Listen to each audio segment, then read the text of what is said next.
ভিতরে ঢুকার চেষ্টা করল, তখন ভিতর থেকে ফেরেশতারা হযরত লূত আলাইহিস সালামকে ডেকে বললেন, হে নবী, আমরা আপনার রবের পাঠানো ফেরেশতা, এই পাপিষ্ঠরা এই পর্যন্ত আসতে পারবে না। এরপর ফেরেশতারা পুরো কওমকেই অন্ধ করে দিল। তারা দিশেহারা হয়ে একে অপরের সাথে ধাক্কা খাচ্ছিল আর হুচট খাচ্ছিল আর দরজা খুঁজছিল, কিন্তু তারা কিছুই খুঁজে পাচ্ছিল না।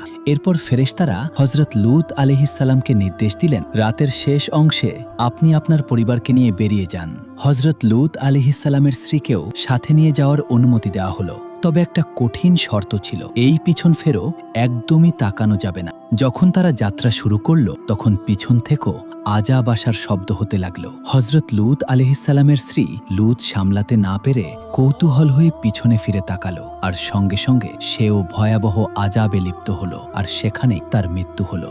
সকাল হতেই আল্লাহর চূড়ান্ত আজাব নেমে আসলো। প্রথমে এক বিকট গর্জনে সবার চেতন হারিয়ে গেল, তারপর পুরো জমিনকে উল্টে দেওয়া হলো। এরপর আকাশ থেকে আগুনের গুলার মতো পাথর বর্ষণ করা হলো। আল্লাহ তাআলা পুরো সামুদ জাতিকে মাটির সাথে মিশিয়ে দিলেন, কিন্তু তার প্রিয় নেক বান্দাকে খবর করলেন,